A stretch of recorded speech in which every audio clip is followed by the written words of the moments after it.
try to keep this very brief tonight.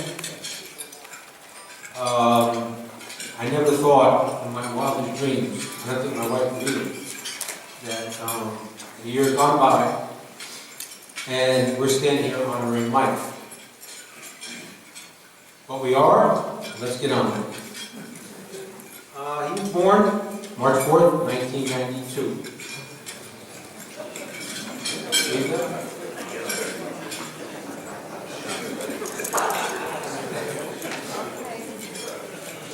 It started out last year, this past March, finished fourth in Isaiah, Terracotta Invitational, finished second. He had an opportunity, which my wife and I were scared shitless, excuse my language, of going over to Ireland and England by himself. I had never been there. I know a lot of people in this audience have, but I had never been there. Mike went over, and with our very good friend, and I owe tremendous gratitude to Pat Finn, setting it up for Michael. Michael finished fourth in the Lytton and fourth in the British and Irish Am. If you're not familiar with this, we're the Lytton trophies were won this past year's British Open. According to Pat, he's never seen a young man come from America and play the golf he has and adapted to the Irish ways of playing golf. Keeping it 2 feet off the ground, learning to bump and run it. So it's a great thing, Michael. You did a good job for America over there, Michael. Came back home, got home on Sunday or Monday, tied with his very good friend Cameron in the medalist, the U.S. Open. After the U.S. Open, Michael went on to win. Sorry, Cameron, beat you. It's Cameron Miller, you know, what do you tell you, in the Westchester Open, and he also went on the Bath Invitational. I had an opportunity to go down this past year. We had a big memory guest at the end of the year, so I wasn't able to be there at the finals. But like Brian had said, Michael went down with Joe Salvino and flew in from Texas, Max Buckley, and they won the USGA State Team Championship. It's been a while since the New York State had won it. But Brian, your golf swing might not adapt it, but you're sure are a good coach. You brought the boys home a winner. Congratulations, guys. After that, a little over the summer, Michael finished second in the Sunday Am Invitational, runner-up in the New York City Am, semi-finalist in the medal in Med Amateur, tied for fourth in the Westchester Open and the Ike, and finished 10th in the medal. The lowest part of Mike's summer was when I had to tell him that he fell out of the top 50 in the world in the new ranking from the USGA. It wasn't a pretty ride home from Atlanta. But with the help of the USGA, they called me up on the phone and we got Michael in to qualifying up in Trump National up in Oakland Junction. After the first 13 holes, I had to decide if I'm going to be his father or his caddy. And I decided, well, you know, let's be the caddy here. And I told him to get his head out of his ass, stop worrying about the putts not going in the hole, and play golf. Well, needless to say, there were 3 people qualified. Michael was the second and 7th under par. Unfortunately, Michael did lose in a round of 32, because if he got by that round, he would have been your U.S. Amateur champion. Golf is a game of misses. Don't let anybody fool you.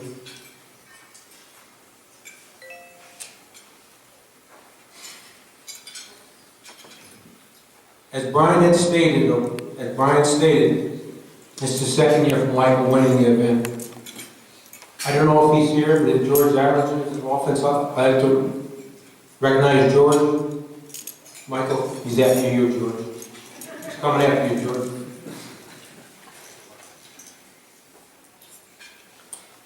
Last week I was playing at my club at Norwood, and a gentleman who I admire, who was one of Michael's biggest supporters, I had an opportunity to say to him, I said, what would you say to introduce Michael at the dinner?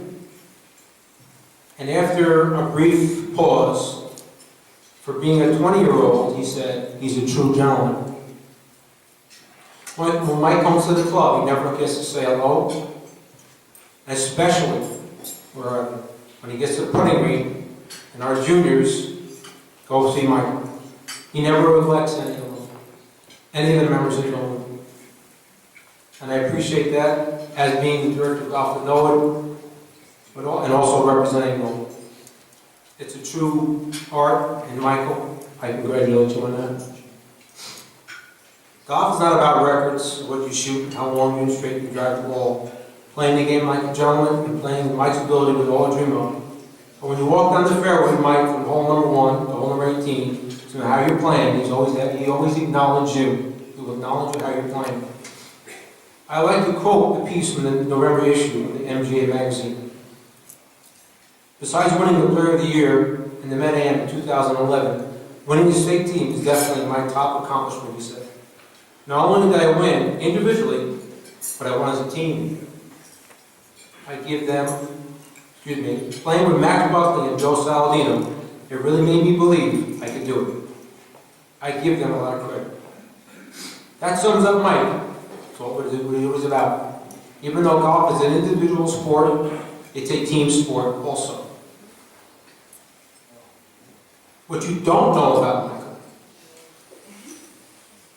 he's got to be very opinionated, hard-headed, strong-willed, dedicated, and most of all, goal-driven. He has set a lot of goals for himself, and a few things he's already accomplished. I know one goal he wants to accomplish. I think you all in the audience know what that goal is. But to be a world-class athlete, you need to be hard-headed, opinionated, strong-willed, dedicated, and goal-driven. Michael, don't anybody tell you different. On behalf of my wife, Marcy, and his brother Bobby, and the members of Norwood that are here, and all his friends, and the staff at the MGA, who I cannot tell you enough thank you. 2 times a charm. What happens to 3? On behalf of everyone in this audience, I present to you Michael Miller, your 2012 Metropolitan Golf Association Jerry Corville Sr. Metropolitan Player of the Year, Mike Miller. Don't forget, Mike, we love you and have fun.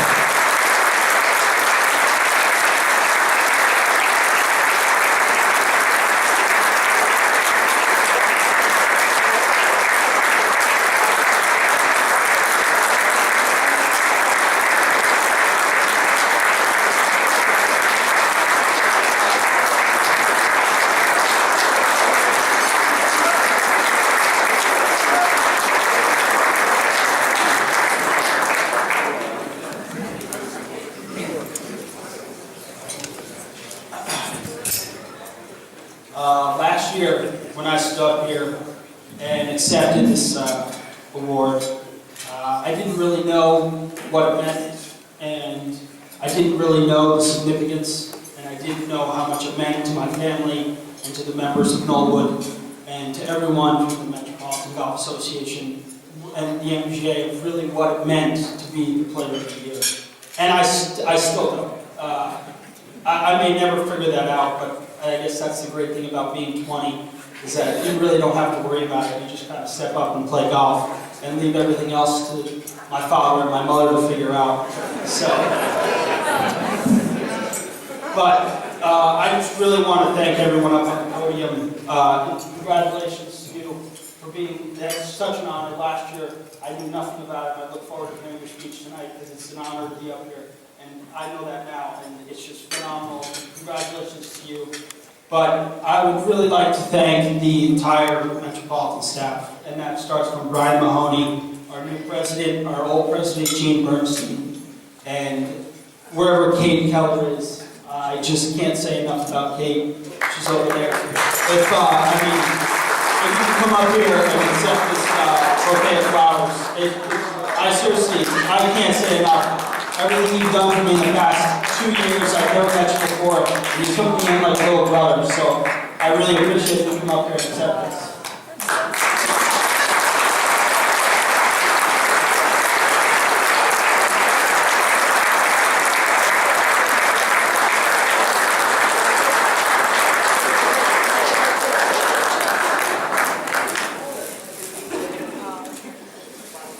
Kate, can you go to Ireland with him again? But I just want to stand up here and really, tonight's about thank yous, because yes, I have to win Player of the Year 2 years in a row, but it couldn't have been done without Knollwood Country Club and everything that they've ever done for me. I don't know about most clubs, but most clubs in the area really don't allow the head pro's son to even be associated with the club. And the members and our new president, Mr. Hughes, that I invited tonight, and everyone sitting at this table and the table to my right, from the caddy master to the members to just people that I've never met before, have come up to me and opened up their arms and have allowed me to be associated with Knollwood and allowed me to play and represent Knollwood and to see the future stars of Knollwood, the little guy, Matty Minerva, Mike Hanrahan, and my cousin Connor, who, if he wants to play golf, can play golf. And to Cameron Young and Theo Humphrey and everyone that looks up or wants to play golf. And if anyone tells you you can't do it, they're wrong. And I learned that last year when people told me that you may not make it or you may not be able to do it because you're not playing the right way or not going to college or anything like that. But living in the metropolitan area and being from Met and being from the Northeast, it doesn't matter, because if you want something bad enough, you'll go out there and get it. And I want it, and that's all I can say. But to Mr. Hill, Jay Hill, you started me in the Titleist, and I've never gone any which way, and I can't thank you enough for everything. And that means honestly a lot, just to help out my father and to help out me. And I appreciate that. And to everyone that's here, I appreciate it, and I really hope you enjoy the night. And one last thank you to my family, my mother, my father, my brother, and to everyone that showed up. Because I couldn't do it without you. So I just thank you. So.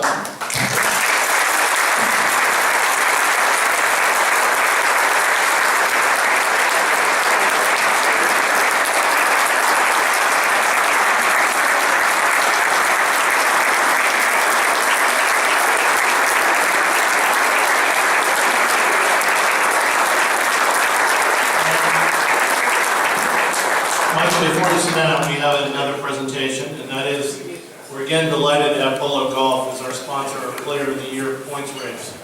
So as the winner of that race, we have a special gift for you, which won't be a surprise to you, which is a Polo blazer. I asked Brian to come up and help me, so you'll have a full closet of these at some point. Want a green one?